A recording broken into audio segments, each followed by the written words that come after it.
Imagine being so unwanted by your own family that they'd use you as the punchline to a cruel joke, shipping you off as a mail-order bride not to find you happiness, but to humiliate a stranger they'd never even met. That's exactly what happened to Evangeline Blackwood in the spring of 1875, when her family decided the ugly daughter would make the perfect weapon to embarrass Colt Ashford, the wealthiest rancher in Copper Ridge, Colorado territory. But here's what the Blackwood family never counted on. Sometimes the very thing you throw away becomes someone else's most precious treasure. When Eva stepped off that dusty train in Copper Ridge, expecting rejection and shame, she found something her family had convinced her she'd never deserve. A man who looked past the surface and saw the extraordinary woman they'd been blind to her entire life. Because what started as a family's twisted revenge plot became the most beautiful love story the Colorado territory had ever witnessed. Eva wasn't the delicate, porcelain pretty bride that Colt Ashford had been expecting, but she was something far more valuable. She was real, she was strong, and she was everything he never knew he needed. While her family back east waited for news of their successful humiliation, Colt was falling head over heels for the woman they'd foolishly cast aside. This isn't just another mail-order bride story. This is the tale of a woman who discovered her own worth in the eyes of a man who saw her true beauty, and a rancher who learned that the best things in life don't come wrapped in pretty packages. It's about family betrayal that backfired spectacularly, about cruel jokes that became cosmic justice, and about how sometimes the people who hurt us the most end up giving us exactly what we need to find our destiny. What Eva's family didn't realize as they orchestrated their heartless prank was that they weren't just sending away their unwanted daughter. They were delivering a queen to her rightful kingdom, a heart to its perfect match, and a love story that would prove beauty isn't about what meets the eye, but what touches the soul. This is that story, raw, real, and absolutely triumphant. The letter arrived on a Tuesday morning in April, carried by the postman who still looked at Eva Blackwood with the same mixture of pity and awkwardness that had followed her through 28 years of life in Boston. She was sweeping the front steps of the Blackwood mansion when he approached, his eyes already darting away from her face in that familiar dance of polite avoidance she'd grown accustomed to. "Morning, Miss Blackwood," he mumbled, thrusting the envelope toward her without quite meeting her gaze. "Letter for the family. Looks important." Eva took the letter with steady hands, though her heart gave that familiar little skip it always did when correspondence arrived. In a world where she was consistently overlooked, ignored, and dismissed, letters represented possibility, the chance that somewhere, somehow, someone might actually want to hear from the Blackwood family's disappointing daughter. The envelope was thick, expensive paper, addressed to Miss Serafina Blackwood in bold masculine handwriting. Eva's stomach dropped as she recognized the return address: Colt Ashford, Copper Ridge, Colorado territory. Another suitor for her beautiful younger sister, no doubt. Another wealthy man who'd heard tales of Serafina's legendary beauty and wanted to claim her as his prize. "Eva!" Her stepmother's shrill voice cut through the morning air like broken glass. "Where is that letter?" I saw the postman approaching. Eva climbed the marble steps slowly, each footfall echoing her resignation. Inside the opulent foyer, Constance Blackwood waited with her usual expression of barely concealed irritation.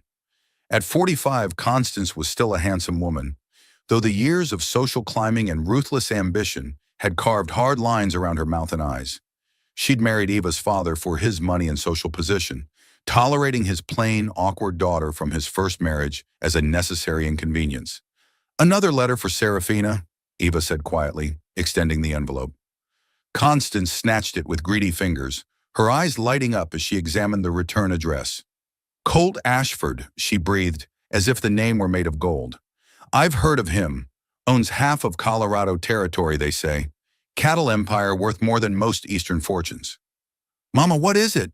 Serafina's melodious voice floated down the grand staircase as she descended like something from a fairy tale. At 22, Serafina Blackwood was everything Eva was not. Golden-haired, porcelain-skinned, with the kind of delicate beauty that made men forget their own names. She wore a morning dress of palest pink that complemented her complexion perfectly, every curl arranged with artful precision. "A marriage proposal, darling," Constance said, tearing open the envelope with trembling hands. "From a cattle baron in Colorado Territory." Eva watched from the corner as her stepmother read the letter aloud, her voice growing more excited with each word. Colt Ashford was looking for a wife, a woman of good breeding and moral character who could help him build a respectable household on the frontier. He'd heard of Serafina's beauty and accomplishments through mutual acquaintances and was prepared to offer marriage sight unseen, along with a substantial settlement and a life of comfort in his Colorado ranch.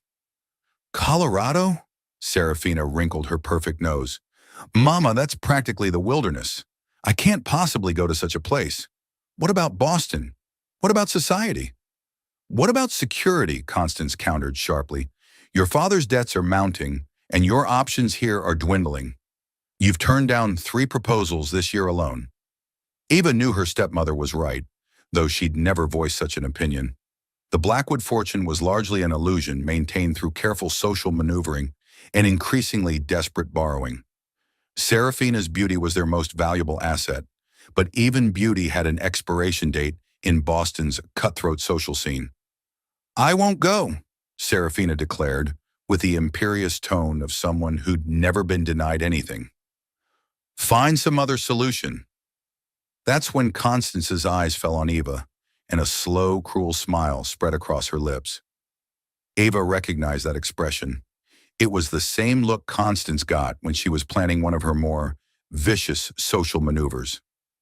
"Actually," Constance said slowly, "I think I have an idea. A way to solve multiple problems at once." Eva's blood ran cold. Whatever her stepmother was planning, it wouldn't end well for her. "What do you mean?" Serafina asked, though she was already losing interest, examining her reflection in the hallway mirror. "Think about it, darling," Constance continued, her voice taking on that syrupy tone she used when she was being particularly manipulative. "This man is clearly desperate if he's willing to marry sight unseen. What kind of refined gentleman would choose to live in such primitive conditions? He's probably coarse, uneducated, possibly even dangerous. So?" Serafina shrugged, more concerned with adjusting her ringlets than following her mother's logic. "So we give him exactly what he deserves," Constance said, her smile growing wider. "We send him our other daughter." The words hit Eva like a physical blow. She'd been standing so quietly in the corner that she'd almost forgotten she was visible. But now both women turned to look at her with expressions that ranged from calculating to gleeful. "Mother, you can't be serious," Serafina gasped, though she was already starting to smile. "Send Eva?" "As me?" "Why not?" Constance's voice was warming to the theme now, the way it always did when she was enjoying someone else's discomfort. "He's expecting a mail-order bride, and that's exactly what he'll get. Just not the one he's bargaining for." "But the deception—" Eva found her voice at last, though it came out as barely more than a whisper. "What deception?" Constance snapped. "You're a Blackwood daughter, aren't you? Technically, we'll be fulfilling the contract exactly as written." "He's expecting Serafina specifically," Eva protested, though she knew it was useless. When Constance set her mind to something, particularly something cruel, there was no stopping her. "He's expecting Miss Blackwood," Constance corrected with vicious precision. "The letter doesn't specify which Miss Blackwood.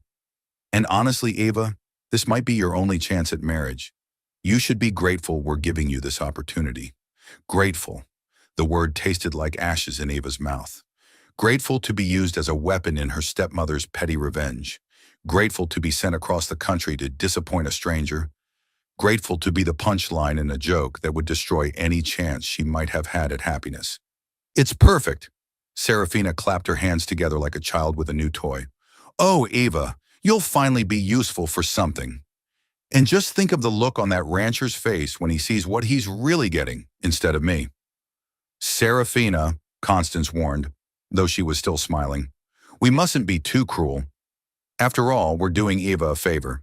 She'll have a husband, a home, and she'll be far enough away that her shortcomings won't reflect poorly on our family anymore." Eva stared at the two women who were supposed to love her, or at least care for her welfare, and felt something inside her chest crack open. She had always known she was unwanted, always understood that her presence was merely tolerated rather than celebrated. But this level of calculated cruelty was something new, even for them. "What if he sends me back?" she asked quietly. "Then you'll have had an adventure," Constance replied with a shrug. "More than you're likely to get sitting around here, taking up space and frightening away Serafina's suitors." The casual brutality of the comment made Eva flinch, but it also sparked something else. A tiny flame of anger that had been smoldering in her chest for years. Maybe this was her chance. Maybe being shipped off to Colorado territory like an unwanted package was exactly the escape she needed from this gilded prison, where she'd never be anything more than the disappointing daughter, the plain sister, the family embarrassment. "When would I leave?" she heard herself ask. Constance's eyebrows rose in surprise. "You're agreeing to this?" Eva lifted her chin, feeling something like courage flowing through her veins for the first time in her life. "I'm agreeing to take control of my own destiny. If you want to send me to Colorado as part of your cruel little joke, then fine. But don't expect me to come crawling back when it doesn't go according to your plan." Something flickered in Constance's eyes. Uncertainty, perhaps, or the first hint that this scheme might not unfold exactly as she'd envisioned. "The train leaves next Tuesday," she said slowly. "Mr. Ashford is expecting his bride by the end of the month." "Then I'd better start packing," Eva replied, and for the first time in years she smiled with genuine emotion. What none of them realized in that moment was that Eva Blackwood was about to become the best thing that ever happened to Colt Ashford, and that their cruel joke was about to backfire in the most spectacular way possible. Colt Ashford stood on the wraparound porch of his ranch house, watching the sun paint the Rocky Mountains in shades of gold and crimson as another day died over Copper Ridge. At 35, he was a man who'd built an empire from nothing but determination and backbreaking work, transforming 15,000 acres of wild Colorado territory into one of the most successful cattle operations west of the Mississippi.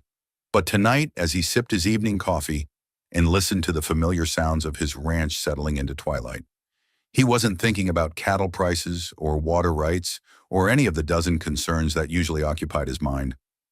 Tonight, he was thinking about her, Miss Serafina Blackwood, the Boston beauty who'd agreed to become his mail-order bride.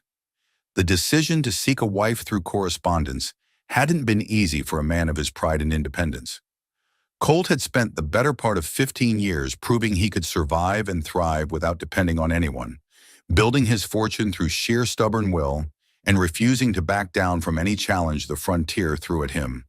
But success had its own kind of loneliness, and at 35 he was tired of eating supper alone and falling asleep to nothing but the sound of wind through the mountains. He pulled her letter from his vest pocket for the 12th time that week, though he knew every word by heart. The delicate handwriting, the careful phrases, the gentle refinement that spoke of good breeding and education. According to his contacts back east, Serafina Blackwood was everything a man could want in a wife. Beautiful, accomplished, from a respected family with old money and older bloodlines. Boss? The voice belonged to Miguel Santos, his foreman and closest friend for the past 8 years. "You gonna stand there mooning over that letter all night?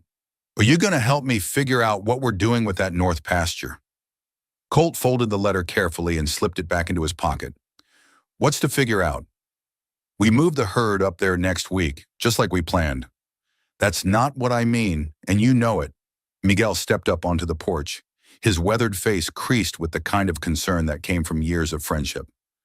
"I'm talking about all this."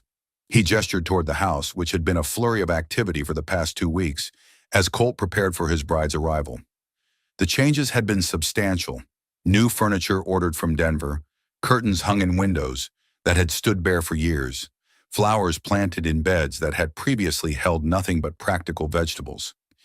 Inside, the spare bedroom had been transformed into something fit for a lady, complete with a vanity table, full-length mirror, and wardrobe large enough to hold the dozen trunks of clothing he imagined she'd bring from Boston.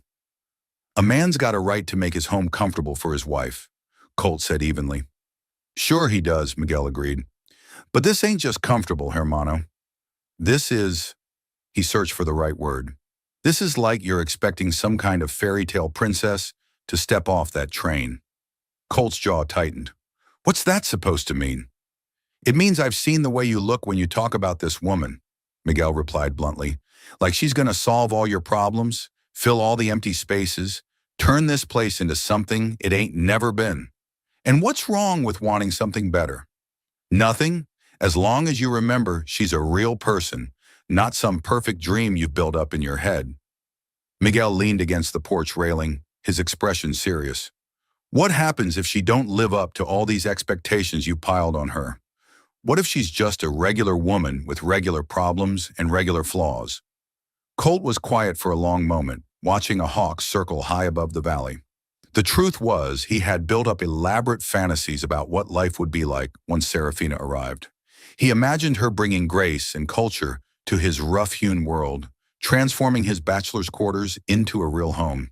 He pictured her presiding over dinner parties for neighboring ranchers, her beauty and sophistication elevating his social standing in the territory.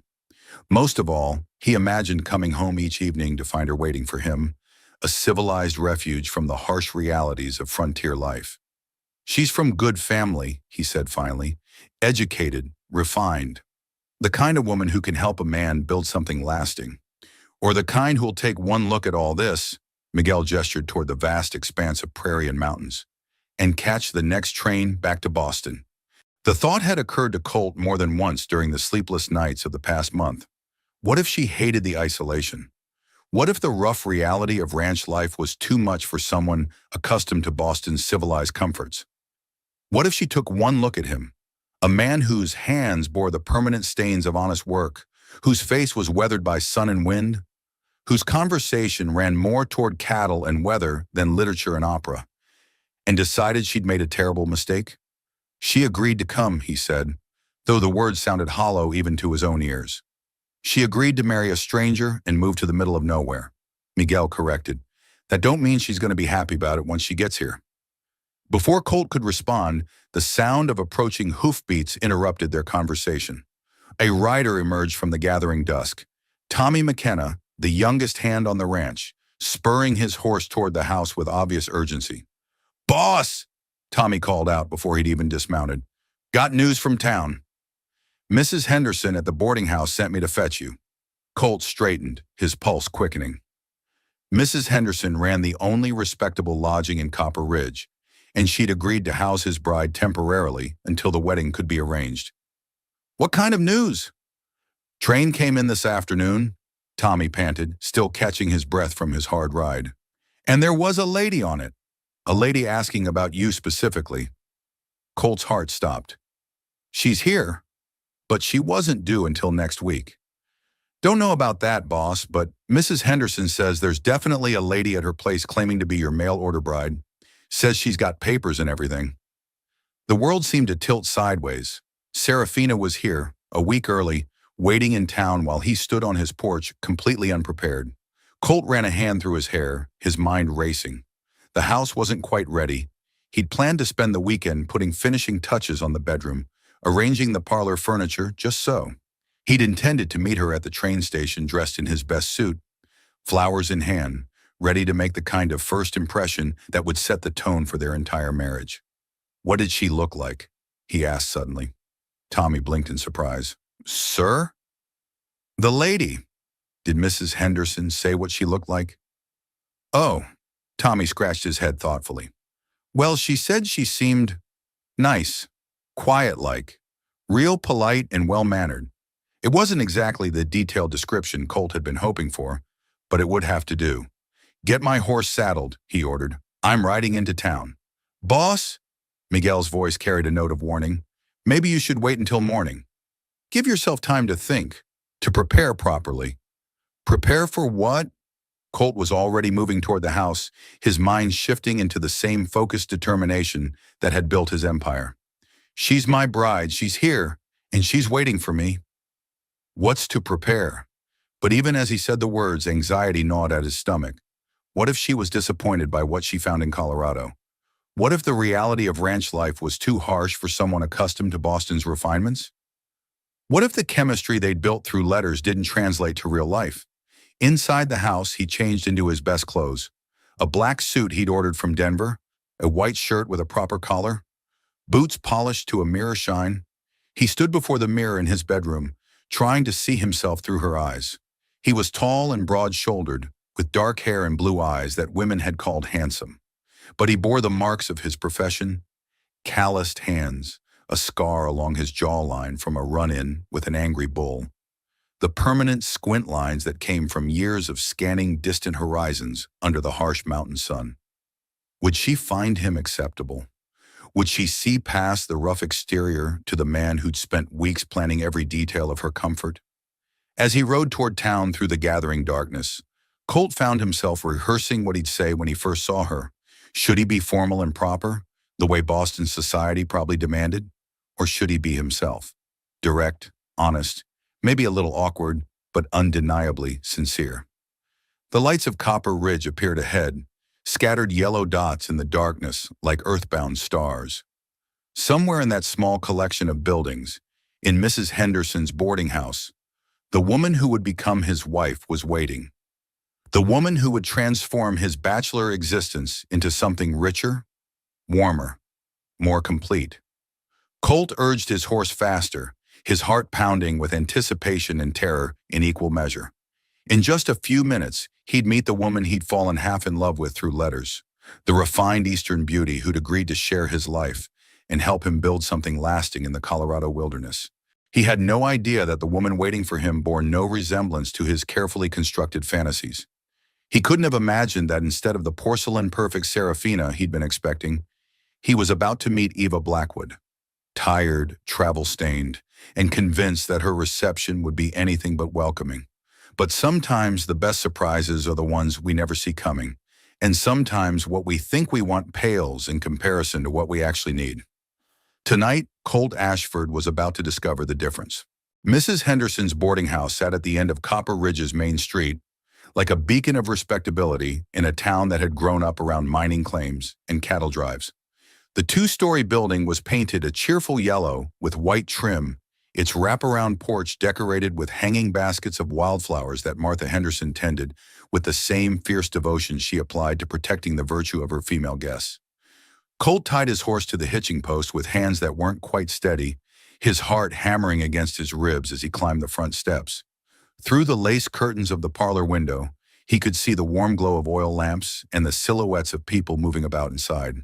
One of those silhouettes was Serafina Blackwood, the woman who'd agreed to become his wife based on nothing more than letters and hope.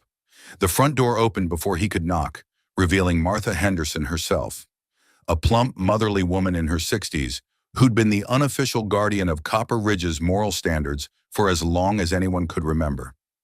Her expression was kind but concerned, the look she got when she was trying to figure out how to deliver unwelcome news diplomatically.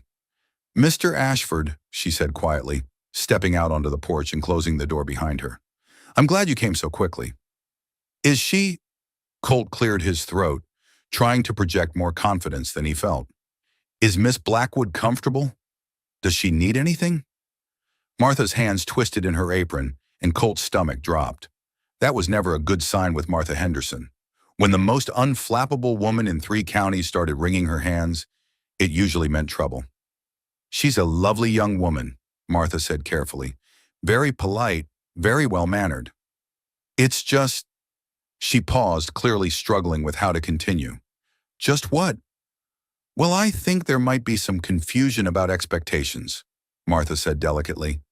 "Perhaps you should speak with her yourself." "She's in the front parlor, waiting." Before Colt could ask what she meant by confusion about expectations, Martha was ushering him inside. The boarding house smelled of beeswax polish and the lavender sachets Martha tucked into every drawer and closet. It was warm, comfortable, and utterly civilized. Exactly the kind of environment where a refined Eastern lady would feel at home. "Miss Blackwood," Martha called out as they approached the parlor. "Mr. Ashford is here to see you." Colt straightened his shoulders and stepped through the doorway, his practiced greeting already forming on his lips. But the words died in his throat as he saw the woman rising from the wingback chair beside the fireplace. This was not Serafina Blackwood, at least not the Serafina Blackwood he'd been expecting. The woman before him was tall, taller than he'd imagined, with a sturdy, practical build that spoke of physical capability rather than delicate fragility. Her brown hair was pulled back in a simple bun that had come slightly loose during her travels, with wisps framing a face that was not beautiful, not in the classical sense he'd been anticipating. Her features were strong rather than delicate, her skin slightly sun-touched rather than porcelain pale, her hands work-roughened rather than soft and white. But her eyes, dear God, her eyes were extraordinary. Dark brown flecked with gold, intelligent and direct. They met his gaze without flinching or looking away. There was strength in those eyes and honesty in something that might have been challenge. For a long moment, they simply stared at each other. Colt was dimly aware that his mouth was hanging open, that he was gaping like a fish pulled from water, but he couldn't seem to make his brain work properly. This was his mail-order bride. This was the delicate Boston flower he'd spent weeks preparing for. "Mr. Ashford," she said finally, her voice carrying a slight tremor despite her steady gaze. "I'm Eva Blackwood. I believe you were expecting me. Eva, not Serafina, Eva Blackwood." And suddenly, several pieces of a very unpleasant puzzle began falling into place in Colt's mind. "You're—" He cleared his throat, trying to gather his scattered thoughts. "You're not what I was expecting." Something flickered in those remarkable eyes. Hurt, maybe, or resignation. "No," she said quietly. "I imagine I'm not." The silence stretched between them, heavy with unspoken questions and dawning realizations. Behind him, Colt could hear Martha Henderson shifting uncomfortably, clearly wishing she were anywhere else. "Perhaps," Eva said with careful dignity, "you'd like to sit down. I think we need to discuss the situation." Colt nodded mutely and took the chair across from hers, his mind still reeling. The situation. That was one way to put it. Another way would be to call it a complete disaster. A bait and switch that would be funny if it weren't happening to him. "I assume," Eva continued, folding her hands in her lap with the composure of someone who'd had plenty of practice dealing with disappointment, "that you were expecting my sister, Serafina." "Sister?" The word came out sharper than he'd intended. "Half-sister, technically." Eva's smile was bitter around the edges. "Serafina is, well, she's everything I'm not. Beautiful, delicate, accomplished in all the ways that matter to society. She's also completely unwilling to leave Boston for what she considers the uncivilized wilderness. So they sent you instead." It wasn't a question. The pieces were falling together with horrible clarity. "They sent me instead," Eva confirmed. "As something of a joke, I'm afraid. My stepmother thought it would be amusing to give you exactly what you deserve for being the kind of man who'd seek a wife through correspondence." The casual cruelty of it hit Colt like a physical blow. They'd used this woman, their own family member, as a weapon in some petty act of revenge against a stranger they'd never met. They'd shipped her halfway across the country to be the punchline in a joke that would humiliate them both. "Jesus," he breathed. "I understand this is not what you bargained for," Eva said, her voice steady despite the fact that her knuckles had gone white where her hands were clasped. "I have enough money for return passage to Boston. If you'll allow me to stay the night, I can be on tomorrow's eastbound train." "You want to go back?" The question surprised him with its intensity. Something shifted in Eva's expression. "Want is a complicated word, Mr. Ashford. Do I want to return to a family that used me as the instrument of a cruel joke? Do I want to spend the rest of my life being reminded that I'm the disappointing daughter, the plain sister, the unmarriageable burden?" She paused, drawing a shaky breath. "No, but I also don't want to force my presence on a man who clearly finds me as much of a disappointment as my family does." The pain in her voice was unmistakable now, carefully controlled, but absolutely real. This woman had been hurt, systematically, repeatedly, by the very people who should have protected and cherished her. She'd been sent here expecting rejection, braced for humiliation, resigned to being unwanted once again. And Colt realized with startling clarity that he was furious. Not at her, never at her, but at the people who'd done this to her, at a family so casual in their cruelty that they'd sacrifice one of their own for a moment's entertainment. At a society that could look at this woman, this intelligent, dignified, obviously courageous woman, and see only disappointment because she didn't fit their narrow definition of feminine perfection? "Miss Blackwood," he said quietly, and something in his tone made her look up sharply. "I want to make something very clear. You are not a disappointment. You are not unwanted. And you are sure as hell not a joke." Her eyes widened as if she'd been expecting anything but those words. "What you are," Colt continued, rising from his chair to pace toward the window, "is the victim of some very small, very cruel people who don't deserve to shine your boots, let alone call themselves your family." "Mr. Ashford, now I'll admit," he said, turning back to face her, "you're not what I was expecting. I had some pretty specific ideas about what my wife would be like, and most of them were based on assumptions that are probably worth about as much as last week's newspaper." Eva's expression was unreadable, but she was listening intently. "The question is," Colt said, meeting her gaze directly, "what do you want? Not what your family wants, not what you think I want, but what you want. For yourself, for your life." For a long moment, Eva was silent. When she finally spoke, her voice was barely above a whisper. "I want to matter to someone," she said. "I want to be valued for who I am, not dismissed for who I'm not. I want to build something real with someone who sees me as a partner, not a burden or a trophy or a punchline." She looked up at him with those extraordinary eyes. "I want a chance to prove that there's more to me than my family ever bothered to see." Something tight and anxious in Colt's chest began to loosen. "And if I were to offer you that chance, then I'd ask what you really want in a wife," Eva replied. "Because if you're looking for a delicate ornament to grace your parlor, I'm going to disappoint you. I'm practical, I'm opinionated, and I have absolutely no intention of pretending to be something I'm not just to make other people comfortable." Despite everything, the shock, the confusion, the complete upending of his expectations, Colt found himself smiling. "You know what, Miss Blackwood?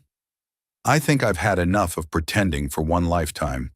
Does that mean—" "It means," Colt said, extending his hand toward her, "that maybe we should start over. I'm Colt Ashford, and I'm very pleased to meet the real Eva Blackwood." She looked at his outstretched hand for a moment before reaching out to take it. Her grip was firm, warm, and completely honest. "Pleased to meet you too, Mr. Ashford," she said. And for the first time since he'd entered the room, she smiled. It transformed her entire face, revealing a warmth and humor that no amount of classical beauty could match. And Colt Ashford realized that his family's cruel joke might just turn out to be the best thing that had ever happened to him. The morning sun was just beginning to paint the Rocky Mountains in shades of rose and gold when Colt helped Eva into his wagon for the ride out to the ranch. She'd spent the night at Mrs. Henderson's boarding house, and he'd lain awake in his own bed for hours, staring at the ceiling and trying to reconcile the woman he'd met with everything he'd thought he wanted in a wife. Eva Blackwood was nothing like the delicate, ornamental creature he'd been expecting. She was taller than most men, with strong hands and direct eyes that seemed to take in everything around her with keen intelligence. When she climbed into the wagon that morning, she'd done it without waiting for assistance, gathering her simple brown traveling dress with efficient movements that spoke of someone accustomed to taking care of herself. "It's beautiful," she said quietly as they drove through the valley that led to his ranch, her gaze taking in the vast expanse of prairie grass dotted with grazing cattle. "I'd heard the Western Territories were harsh, but this—" She gestured toward the mountains rising like cathedral spires against the morning sky. "This is magnificent." Colt found himself studying her profile as she spoke, noting the way the early light caught the gold flecks in her brown hair, the slight upturn of her nose that kept her strong features from being too severe. She wasn't conventionally pretty, but there was something compelling about her face, an openness, an intelligence that drew the eye and held it. "It can be harsh," he said finally. "Winters are brutal, summers are hot enough to kill a man if he's not careful, and we're 40 miles from the nearest real town. But it's not the kind of life most Eastern ladies would find comfortable." Eva turned to look at him then, one eyebrow raised in what might have been amusement. "Mr. Ashford, I've spent 28 years being told I'm not like most ladies in any respect. I think I can handle a little discomfort." There was steel in her voice, quiet but unmistakable. This woman had been underestimated her entire life, and she was done apologizing for who she was. As they crested the rise that revealed his ranch house spread out below them, Colt found himself holding his breath. He'd been proud of what he'd built here, the sprawling log and stone house with its wide porches and dormered windows, the neat outbuildings and well-maintained corrals, the thousands of acres of prime grazing land that stretched as far as the eye could see. But suddenly he was seeing it through her eyes, wondering if a woman raised in Boston's refined society would find it crude and primitive. Eva was silent for a long moment, taking in the scope of his operation. Ranch hands were already at work in the distance, moving cattle and mending fences, their distant calls carried on the morning air. Horses grazed in the near pastures, their coats gleaming in the sunlight. "How many men do you employ?" she asked finally. 15 full-time hands, more during roundup season, Colt replied. "We run about 3,000 head of cattle on the home range, with grazing rights on another 10,000 acres of government land." "And you built all this yourself?" There was something in her tone he couldn't quite identify. Not awe exactly, but respect, interest. "Started with nothing but $100 and more stubborn than sense," he said. "That was 12 years ago. The first winter nearly killed me. Lived in a one-room shack and ate beans and hardtack for 3 months straight." "What made you stay?" It was a good question, one he'd asked himself plenty of times during those early years when everything seemed to go wrong at once. Cattle dying, water rights disputed, winters that seemed to last forever. "Freedom, I guess," he said finally. "Back east, a man's born into his place and stays there. Out here, you can be whoever you're strong enough to become." Eva nodded as if she understood exactly what he meant. "Yes," she said quietly, "I can see the appeal in that." The wagon rolled into the yard, and almost immediately they were surrounded by ranch hands who'd come to see the boss's new bride.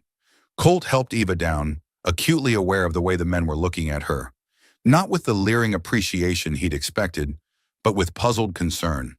This was clearly not what any of them had been expecting either. "Boys," Colt said, his voice carrying the authority that came from years of leadership, "I'd like you to meet my wife-to-be, Miss Eva Blackwood." "Miss Blackwood, this is my crew." The men touched their hats respectfully, murmuring greetings, but Colt could see the questions in their eyes. Miguel stepped forward, his expression carefully neutral. "Ma'am," he said with a slight nod, "welcome to the Ashford Ranch." "Thank you," Eva replied, and Colt was struck by how naturally she seemed to accept the introductions. No shrinking back, no obvious discomfort at being surrounded by rough-weathered men who probably hadn't seen soap and water in a week. "It's a beautiful operation you have here." "We like to think so," Miguel said, though his eyes flicked to Colt with obvious concern. "Miss Blackwood had a long journey," Colt said. "I thought I'd show her the house. Let her get settled." The men dispersed back to their work, but Colt could feel their curious gazes following as he escorted Eva up the front steps. The house he'd been so proud of suddenly seemed too big, too masculine, too much like the bachelor quarters it had always been. Inside, Eva moved through the rooms with the same measured attention she'd given the landscape, taking in the heavy furniture, the stone fireplace that dominated the main room, the wide windows that looked out over the valley. He'd tried to soften the space for her expected arrival. Fresh flowers on the mantel, new curtains in the parlor, a delicate tea service displayed prominently on the sideboard. But now those touches seemed forced, artificial attempts to impose Eastern refinement on a fundamentally Western space. "This is lovely," Eva said, though he wasn't sure she meant it.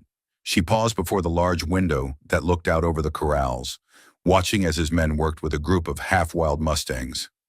"Do you break all your own horses?" "Most of them. Some we buy already trained, but the Mustangs—" He joined her at the window. "They're cheaper to catch wild, and they're tougher once they're broken. Better suited to ranch work. It looks dangerous. It can be. Takes skill and patience more than anything else."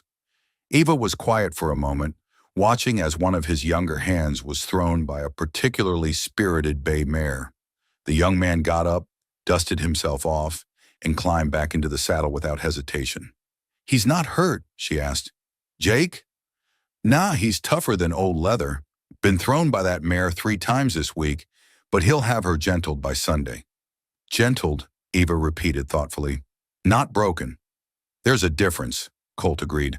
Break a horse's spirit, and you've got an animal that'll do what you tell it out of fear. Gentle it, and you've got a partner who'll work with you because it chooses to. Something in Eva's expression shifted, and when she looked at him, there was a new kind of awareness in her eyes. I imagine that philosophy applies to more than just horses. The observation was so acute, so perfectly on target, that Colt felt a little jolt of surprise. This woman saw things, understood connections that others might miss entirely. I've found it works pretty well with most living creatures, he said carefully. They were interrupted by the sound of boots on the front porch, followed by Miguel's distinctive knock. Colt opened the door to find his foreman holding a telegram, his expression troubled. Sorry to interrupt, boss, but this just came in from town. Thought you'd want to see it right away. Colt took the yellow paper, his heart sinking as he read the brief message. Eva stepped closer, concern evident in her face. Bad news? She asked. Telegram from your family, Colt said quietly, handing her the paper. They're asking if you arrived safely. Eva read the message, and Colt watched her face change. What had started as simple curiosity transformed into something harder, more bitter. How thoughtful of them, she said, her voice carefully controlled. I'm sure they're very concerned about my welfare. But Colt could read between the lines as clearly as she could. This wasn't concern. This was Constance Blackwood checking to see if her cruel joke had worked, if Eva's arrival had caused the humiliation and rejection she'd intended. You don't have to answer it, he said. Oh, but I do. Eva folded the telegram carefully and tucked it into her pocket. In fact, I think I'll compose a very detailed response about how well I've been received, how comfortable I am, and how much I'm looking forward to. My new life as Mrs. Colt Ashford. There was steel in her voice again, but this time it was tempered with something that might have been satisfaction. Eva Blackwood was done being the victim of her family's cruelty. She was ready to fight back. Mrs. Colt Ashford, Colt repeated slowly, you're really planning to go through with this? The wedding, I mean? Eva turned to face him fully, her brown eyes steady and determined. Mr. Ashford, I came here expecting to be rejected, humiliated, and sent home in shame. Instead, I found a man who treats me with respect, a home that feels more welcoming than any place I've ever lived, and the possibility of a life where I can be valued for who I am, rather than dismissed for who I'm not. She paused, a small smile playing at the corners of her mouth. If you're willing to take a chance on the ugly daughter your letter was never meant for, then yes, I'd be honored to become Mrs. Colt Ashford.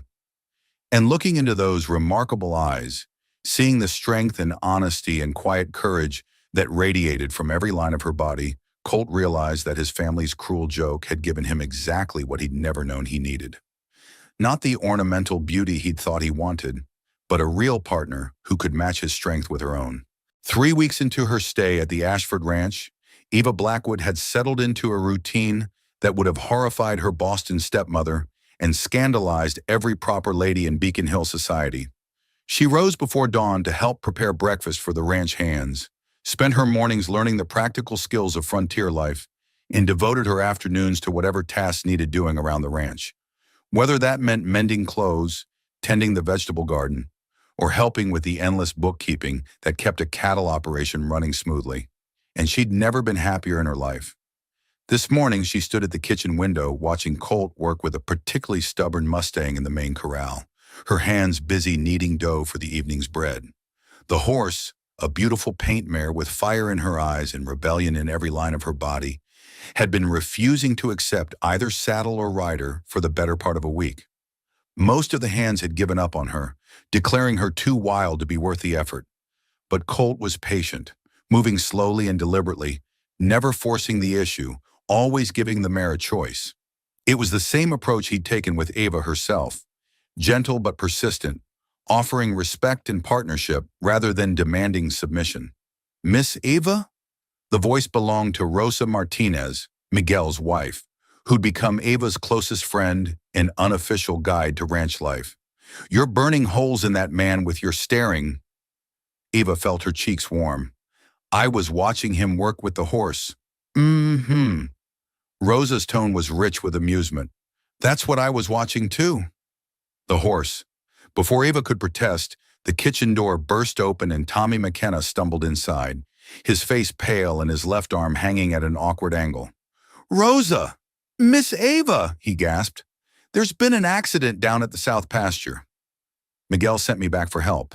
Eva was moving before she'd fully processed his words, her hands already reaching for the medical supplies she'd insisted Colt keep in the kitchen. During her years in Boston, she'd volunteered at the charity hospital, learning basic nursing skills that her family had considered an unseemly interest, but which had proven invaluable on the ranch. What happened? She asked, wrapping Tommy's arm in a makeshift sling. New hand got kicked by one of the steers, Tommy replied through gritted teeth. Broke his leg real bad. Maybe some ribs, too. Miguel's got him stabilized, but he needs proper doctoring. The nearest doctor is in town, Rosa said worriedly. That's a 4-hour ride each way, and with his injuries. Then we'll have to handle it ourselves, Eva said matter-of-factly, filling her medical bag with supplies. Rosa, can you send someone to fetch Colt? And I'll need clean sheets, hot water, and that bottle of whiskey Miguel keeps hidden behind the flour sacks. Rosa stared at her. Miss Eva, you can't possibly... I've set bones before, Eva replied calmly.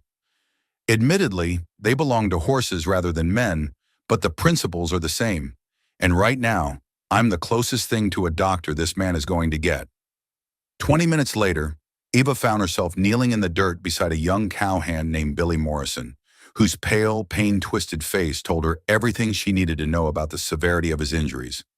Miguel crouched beside her, his usual composure shaken by the sight of his injured man. How bad? Colt asked tersely as he joined them, having ridden hard from the main corral. Broken leg, definitely, Eva replied, her hands moving gently over Billy's injuries with practiced efficiency. Probably a couple of cracked ribs. He's lost some blood, but not dangerously so. She looked up at Colt. We need to get him back to the house where I can work properly. Eva, Colt said quietly, maybe we should wait for the doctor. He could bleed internally waiting for the doctor, Eva replied firmly. His leg needs to be set now, before the swelling gets worse and the bone starts healing crooked. She saw the uncertainty in Colt's eyes, the natural reluctance to trust such serious medical work to someone without formal training. But Billy groaned, trying to shift his position, and the sound decided her. Miguel, I need 4 men and a board to carry him on, she ordered with the kind of authority that brooked no argument. And someone needs to ride ahead and have Rosa prepare the dining room table. For a moment, nobody moved. These were men accustomed to taking orders from Colt, not from the Eastern woman who'd arrived 3 weeks ago as a mail-order bride. Eva could see the doubt in their faces, the uncertainty about whether to trust her with Billy's life. Then Colt stepped forward. You heard her, he said quietly. Move. The next 2 hours tested every skill Eva had learned during her hospital volunteer work, and several she had to improvise on the spot. With Billy unconscious from the whiskey they'd used to dull his pain, she set his broken leg with steady hands, her movements confident despite the circle of worried men watching her every move. Hold him still, she murmured to Miguel as she manipulated the bone back into alignment. Billy's body convulsed despite his unconscious state, but Eva didn't falter. Almost got it. There. The bone clicked into place with an audible sound that made several of the watching men wince. Eva quickly splinted the leg with wooden slats and strips of torn sheeting, her movements economical and sure. Rosa, I need you to bind his ribs, she instructed. Not too tight. He needs to be able to breathe. And keep checking his pupils. If they become unequal or stop responding to light, call me immediately. Yes, Miss Eva, Rosa replied. And Eva noted that there was no question in her voice now, only trust and respect. By the time she'd finished treating Billy's injuries and settled him in the guest bedroom with strict instructions about his care, the sun was setting and Eva was exhausted. She found Colt waiting for her on the front porch, his expression unreadable in the gathering twilight. How is he? Colt asked as she sank into the chair beside him. He'll live, Eva replied simply. The leg will heal crooked if he doesn't follow orders about staying off it, and he'll probably have some interesting scars, but he'll live. Colt was quiet for a long moment, studying her profile in the lamplight. Where did you learn to do that? Boston General Hospital, Eva said. I volunteered there for 3 years. My stepmother thought it was an unseemly interest for a lady, but my father believed in the value of practical skills. Her mouth curved in a bitter smile. Ironic that Constance's disapproval led to something so useful. The men are impressed, Colt said finally. Miguel told me he's never seen anyone work so calmly under pressure. Says you've got steady hands and a cool head. High praise from Miguel. The highest. Colt leaned back in his chair, his gaze moving over the darkening landscape. You know, when I wrote that letter to your family, I had a very specific idea of what I wanted in a wife. Someone refined, decorative, who could bring a touch of Eastern civilization to this rough place. Ava's heart clenched, but she kept her voice steady. And now? Now I realize I was an idiot.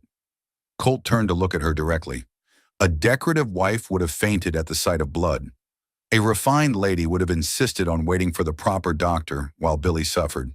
But you, he shook his head, you saw what needed doing, and you did it without hesitation, without worrying about whether it was ladylike or appropriate.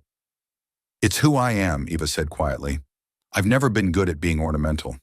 Thank God for that, Colt replied with feeling. Eva, what you did today, saving Billy's life, earning the respect of men who've worked this ranch for years, that's worth more than all the refinement and delicate beauty in the world. Something warm and bright bloomed in Eva's chest. For the first time in her life, someone was praising her for being exactly who she was, rather than criticizing her for who she wasn't. The wedding, she said suddenly. Are we still? More than ever, Colt replied without hesitation. If you're willing to have me. Eva looked out over the ranch that was becoming home, at the mountains that stood like sentinels against the star-filled sky, and thought about the life she could build here. A life where her practical skills would be valued, where her strength would be an asset rather than an embarrassment, where she could be a true partner to a man who saw her worth. I'm willing, she said simply. That night, as she prepared for bed in the room that would soon be theirs to share, Eva caught sight of herself in the mirror. The woman looking back at her was sunburned and work-roughened, with calloused hands and hair that had given up any pretense of fashionable styling. She looked nothing like the refined Boston lady she'd been raised to become. She looked like exactly who she was meant to be, and for the first time in her 28 years, that was enough. The letter arrived on a crisp October morning, just 2 days before Eva and Colt's wedding. She was in the kitchen putting the finishing touches on the cake that would serve as their wedding dessert, when Miguel brought in the mail with an expression she'd learned to recognize as trouble brewing. This one's from Boston, he said quietly, handing her an envelope addressed in her stepmother's unmistakable handwriting. Constance Blackwood. Eva wiped her flour-covered hands on her apron and took the letter, her heart already steeling itself for whatever fresh cruelty Constance had decided to inflict. It had been 6 weeks since she'd sent her own carefully worded response to their telegram, informing them that she was not only staying in Colorado, but preparing to marry Colt Ashford. She'd expected retaliation, but the silence had stretched so long, she'd begun to hope they'd simply written her off entirely. She should have known better. Bad news? Rosa asked, looking up from where she was arranging wildflowers for the wedding decorations. Let's find out, Eva murmured, breaking the wax seal with hands that were steadier than she felt. The letter was 3 pages of Constance's most poisonous prose, written in the same elegant script she used for social correspondence, but filled with venom that made Eva's stomach clench.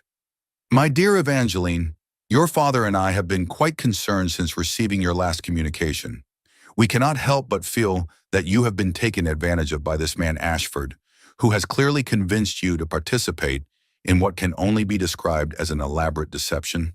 I write now to inform you that we have been in correspondence with several prominent citizens of Colorado Territory, including the territorial governor himself, regarding the fraudulent circumstances of your so-called engagement. It seems that Mr. Ashford has been presenting you throughout Copper Ridge as his intended bride, Miss Seraphina Blackwood, when any person of sense can see that you are most certainly not the woman he contracted to marry. This deception cannot be allowed to continue. Your father has therefore engaged the services of Pinkerton detectives to investigate Mr. Ashford's character and motives. We have every reason to believe that he is either a fortune hunter who intends to hold you against your will until he can extract money from our family, or worse, a man of such poor moral character that he would knowingly participate in fraud for his own amusement. Serafina wishes me to tell you that she bears you no ill will for this unfortunate situation, though she is naturally mortified that her name has been associated with such a sordid affair. She has recently become engaged to Mr. Theodore Worthington III, a gentleman of impeccable breeding and considerable fortune who would never dream of involving himself in such unseemly schemes. We have arranged for travel funds to be sent to the First Bank of Denver, sufficient for your immediate return to Boston. You will present yourself at the bank with this letter and proper identification, whereupon the funds will be released to you. We expect your return within the month, at which time we will discuss the best methods for repairing the damage this adventure has done to our family's reputation. Do not mistake our intervention for concern about your welfare. Your father is thinking only of the family name and the necessity of extricating ourselves from this embarrassment before it becomes public knowledge. Serafina's engagement to Mr. Worthington represents an opportunity to elevate our social position considerably, and we cannot allow your misguided actions to interfere with her prospects. I trust you will see the wisdom of ending this charade immediately and returning to Boston, where you belong. Your affectionate stepmother, Mrs. Constance Blackwood. Eva read the letter twice, her hands trembling slightly by the time she finished. The casual cruelty was breathtaking even by Constance's standards, threatening to destroy Colt's reputation, questioning his character to territorial authorities, and making it clear that Eva's welfare mattered less than protecting Serafina's social advancement. "Eva?" Rosa's voice seemed to come from a great distance. "What is it?" Instead of answering, Eva handed Rosa the letter and walked outside, needing air and space to think. She found herself in the corral where Colt was working with the paint mare that had finally accepted both saddle and rider. The horse moved with fluid grace now, responding to Colt's gentle commands with the trust that came from being gentled rather than broken. "Eva!" Colt had seen her expression and was already dismounting, his face creased with concern. "What's wrong?" "My family," she said simply, then found she couldn't continue. The magnitude of their vindictiveness was overwhelming. Not content with using her as the instrument of a cruel joke, they now intended to destroy the happiness she'd found in Colorado. Colt took the letter from her unresisting fingers and read it quickly, his expression growing darker with each line. By the time he finished, his jaw was set in the hard lines she'd learned to recognize as barely contained fury. "Jesus Christ," he breathed. "They're actually threatening to have me investigated for fraud." "They want to destroy you," Eva said quietly, "because you didn't reject me the way they expected.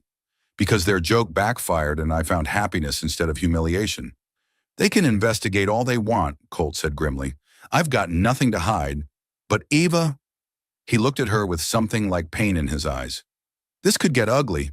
If they're talking to the territorial governor, if they're spreading lies about fraud and deception, it could affect the ranch, my business relationships, everything I've built here." Eva nodded, understanding what he wasn't saying. He was offering her a way out, a chance to return to Boston before her presence destroyed everything he'd worked for. It was the noble thing to do, the self-sacrificing gesture of a man who cared more about her welfare than his own desires. And it was exactly the wrong thing to say to a woman who'd spent her entire life being told she wasn't worth fighting for. "Colt Ashford," she said, her voice carrying the same steel that had gotten her through 28 years of family cruelty. "Are you actually suggesting that I run back to Boston with my tail between my legs because my stepmother made some threats?" "I'm suggesting that you don't deserve to be caught in the middle of whatever ugly business this becomes," Colt replied. "You didn't ask for any of this." "No, I didn't ask for it," Eva agreed. "I didn't ask to be used as a weapon in my family's petty revenge. I didn't ask to be threatened and manipulated and treated like a disposable pawn in their social games. But I also didn't ask to find a man who sees my worth, a community that respects my contributions, and a life that feels like home for the first time in my existence." She stepped closer to him, her brown eyes blazing with determination. "They want a fight? Then they'll get one, but it won't be the fight they're expecting." "Eva, no." She held up a hand to silence his protests. "I'm done running, Colt. I'm done being ashamed of who I am, done apologizing for taking up space in the world. Done letting cruel people dictate the terms of my existence. She turned and walked back toward the house, her mind already working. By the time she reached the kitchen, she knew exactly what she was going to do. "Rosa," she said, settling herself at the kitchen table with paper and pen, "I'm going to need you to witness something." "Of course, Miss Eva. What are you writing?" "A letter," Eva replied, dipping her pen in ink with deliberate precision. "To the territorial governor, the Pinkerton detectives, and anyone else who might be interested in the truth about the Blackwood family's concern for their daughter." She began to write, her words flowing with the clarity that came from finally understanding her own worth. "To whom it may concern, I am Evangeline Blackwood of Boston, Massachusetts, and I write to address certain allegations that may have been brought to your attention regarding my engagement to Mr. Colt Ashford of Copper Ridge, Colorado Territory. I wish to make absolutely clear that there has been no fraud, deception, or coercion in my relationship with Mr. Ashford. I came to Colorado Territory of my own free will as a mail-order bride responding to his advertisement for a wife. While it is true that my family may have led Mr. Ashford to expect my half-sister, Serafina, I was explicitly sent in her place with the full knowledge and approval of my stepmother, Mrs. Constance Blackwood.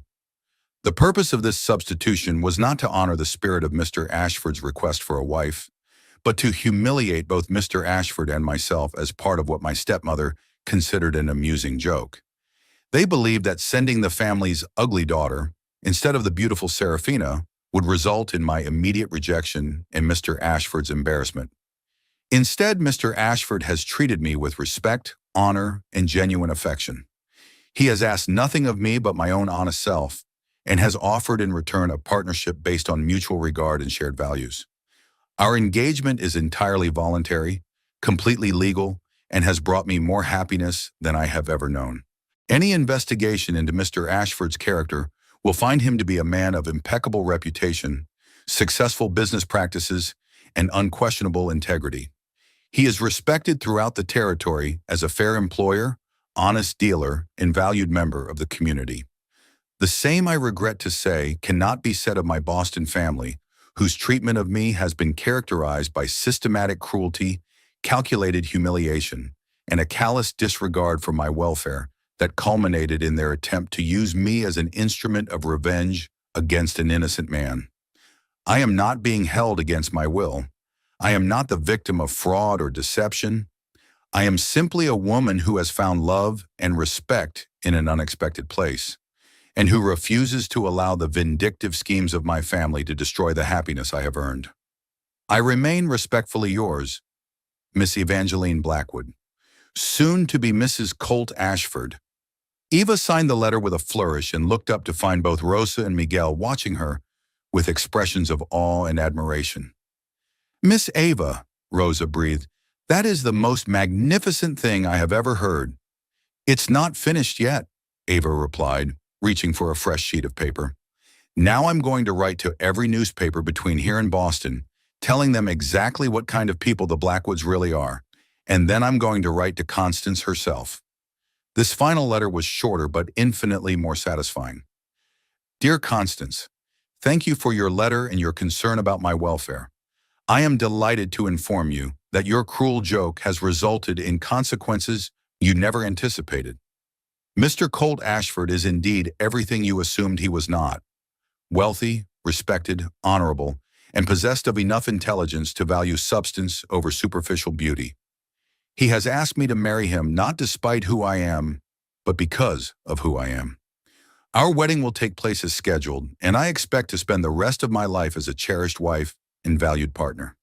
I have taken the liberty of sharing the true circumstances of my arrival in Colorado Territory with the territorial governor, several prominent newspapers, and anyone else who might be interested in your family's creative approach to social cruelty. I trust this will not interfere with Serafina's engagement to Mr. Worthington, though you may wish to warn him that marrying into the Blackwood family comes with certain reputational challenges.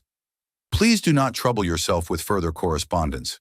I find the distance has given me remarkable clarity about the true nature of our relationship, and I have no desire to maintain connections with people who would use their own family members as instruments of petty revenge. I remain happily and permanently your former victim, Mrs. Evangeline Ashford. By the time you receive this, Eva sealed the letters with wax, her hands steady and her heart lighter than it had been in years. She was done being the victim of her family's cruelty, done apologizing for existing, done accepting less than she deserved. Send these today, she told Miguel, handing him the bundle of correspondence. And Miguel, make sure the one to the territorial governor gets delivered personally. Yes, ma'am, Miguel replied, and there was something like pride in his voice. Anything else? Eva looked out the window toward the mountains that had become home, toward the life she'd built with a man who saw her worth, toward the future that stretched ahead bright with possibility. Yes, she said with a smile that transformed her entire face. Make sure everyone in 3 counties knows there's going to be a wedding tomorrow, and they're all invited. I want the biggest, most joyful celebration this territory has ever seen. You want to show them what happiness looks like, Rosa said, understanding immediately. Exactly, Eva replied. I want to show them what happens when someone's cruel joke becomes someone else's greatest blessing.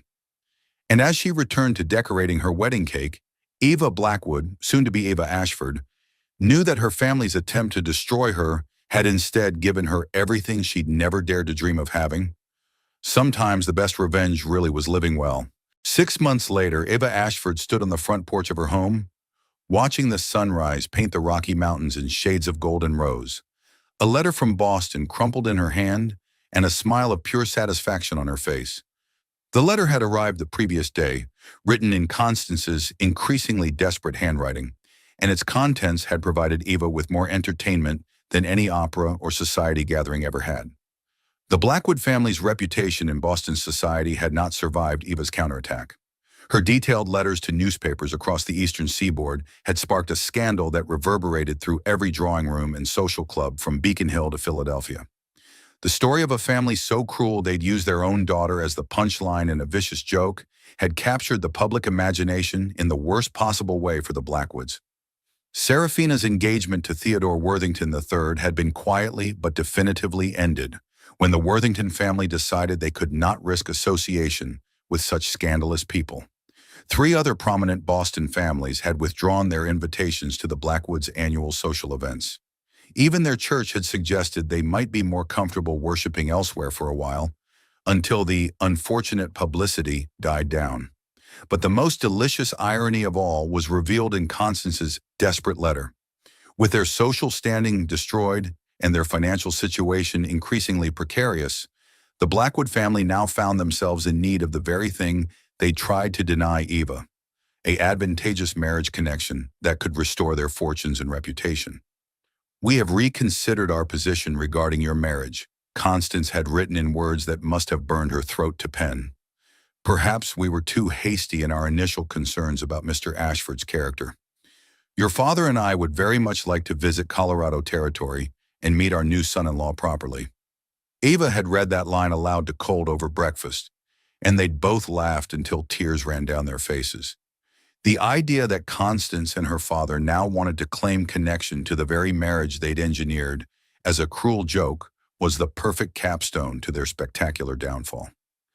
I think we'll tell them we're too busy with ranch business to receive visitors, Colt had said, his blue eyes dancing with mirth. Maybe next decade, when our schedules clear up. Now, as Eva watched her husband work with a new group of Mustangs in the morning corral, she reflected on how completely her life had transformed. The woman who'd stepped off the train in Copper Ridge 6 months ago, uncertain, wounded, expecting rejection, bore little resemblance to the confident rancher's wife she'd become. The community that had initially been puzzled by Colt's plain bride now regarded her with the kind of respect and affection that no amount of classical beauty could have earned.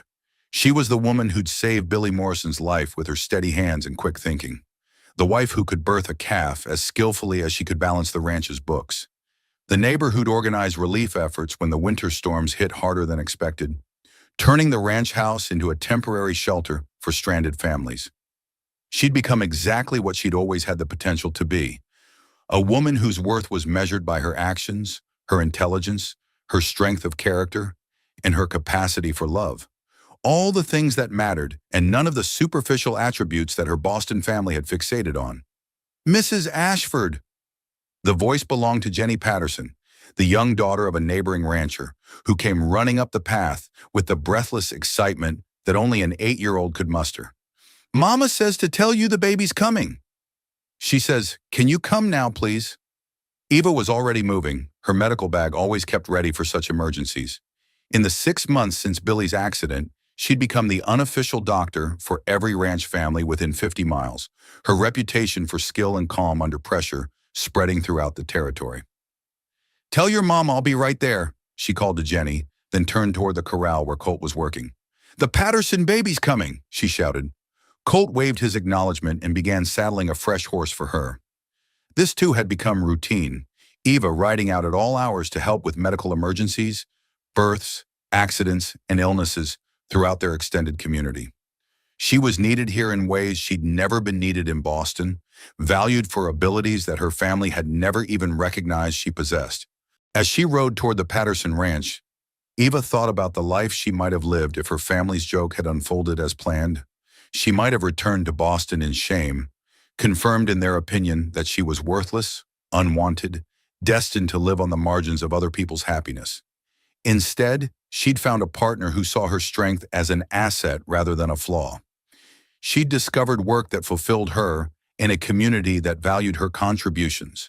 She'd learned that love wasn't about meeting someone else's expectations, but about finding someone who appreciated you exactly as you were. 8 hours later, as she placed a healthy baby boy in Susan Patterson's arms and watched the new mother's face transform with joy, Eva felt that familiar surge of satisfaction that came from using her skills to help others. This was what she'd been meant for, not sitting in Boston parlors, making polite conversation about nothing, but making a real difference in people's lives. The ride home took her past the small cemetery where the territorial community laid their loved ones to rest. Eva always slowed here, not from morbid fascination, but from gratitude. Among the weathered headstones was a small marker for the child she might have been. Eva Blackwood, the ugly daughter who'd never been good enough, who died the day she stepped off that train and chose to become someone new. Now she was Eva Ashford, beloved wife, skilled healer, valued community member, and woman who'd turned her family's cruelest joke into her greatest triumph. She was proof that sometimes the people who hurt us the most end up giving us exactly what we need to find our true destiny. Back at the ranch, she found Colt waiting on the porch with a cup of coffee and the kind of smile that made her heart skip a beat even after 6 months of marriage. "How are mother and baby?" he asked as she settled beside him. "Perfect," Eva replied, accepting the coffee gratefully. "Absolutely perfect." They sat in comfortable silence, watching the sun set behind the mountains that had become home. In the distance, cattle lowed softly, and horses moved like shadows in the gathering dusk. It was the sound of a life well lived, a love well found, and a future bright with promise. "Any regrets?" Colt asked quietly, the question he'd posed several times during their marriage. Eva smiled, thinking of Constance's desperate letter, of Serafina's ruined engagement, of a Boston family that had destroyed itself through its own cruelty. She thought of the life she'd built here, the love she'd found, the person she'd become. "Only one," she said finally. "I regret that it took me 28 years to discover that the greatest revenge against people who don't value you is to find people who do." What do you think of Eva's incredible transformation from unwanted daughter to beloved wife and community pillar? Have you ever felt overlooked or undervalued by people who should have seen your worth? Share your thoughts in the comments below. Your story of finding where you truly belong might inspire someone else who's still searching. If stories like Eva's speak to your heart, tales of underdogs who rise above cruelty to find their perfect match and true calling, make sure to subscribe to Wild West Stories and hit that notification bell. We're here to remind you that your worth isn't determined by other people's limitations, and that sometimes the most beautiful love stories begin with the most unlikely circumstances. Remember, the people who can't see your value don't deserve a place in your story. Keep writing new chapters until you find the ones who celebrate exactly who you are. Until our next frontier adventure, keep believing that every ending can become a new beginning, and that true love sees beauty where others see only flaws. Your perfect match might be waiting in the most unexpected place.